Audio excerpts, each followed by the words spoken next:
just an ordinary day in the White House, with the president trashing the First Amendment in front of a foreign leader and the international press. Donald Trump hosted Canadian Prime Minister and 80s pinup model Justin Trudeau at the White House on Wednesday. During a quick appearance before the press pool, reporters pressed Trump over NBC's report earlier in the day that he had told his advisors and the Joint Chiefs of Staff he wanted a tenfold increase in the country's arsenal of nuclear warheads. Trump had already trashed the reporting on Twitter and obliquely suggested yanking NBC's broadcasting license over it, which would be such an attack on the First Amendment it is not even worth taking the threat seriously. But Trump being Trump, he doubled down instead. General Mattis put out a statement, or is putting out a statement, saying that that was fake news, that it was just mentioned that way. And it's, frankly, disgusting the way the press is able to write whatever they want to write. And people should look into it. Remember when America's press freedoms were the envy of the world and were held up as an example of a shining beacon of democracy for other nations to emulate?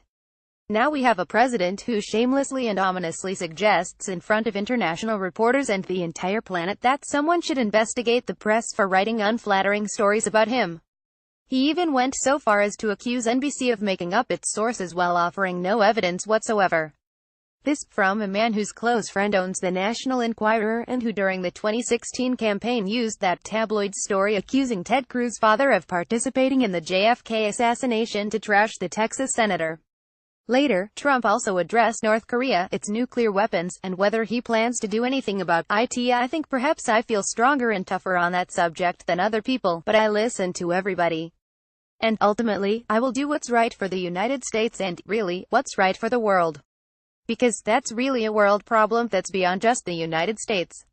That's a world problem, and it's a problem that has to be solved. Trump has been insulting North Korea and its leader in a flurry of bombastic rhetoric for months in a transparent effort to goad that nation into making a mistake.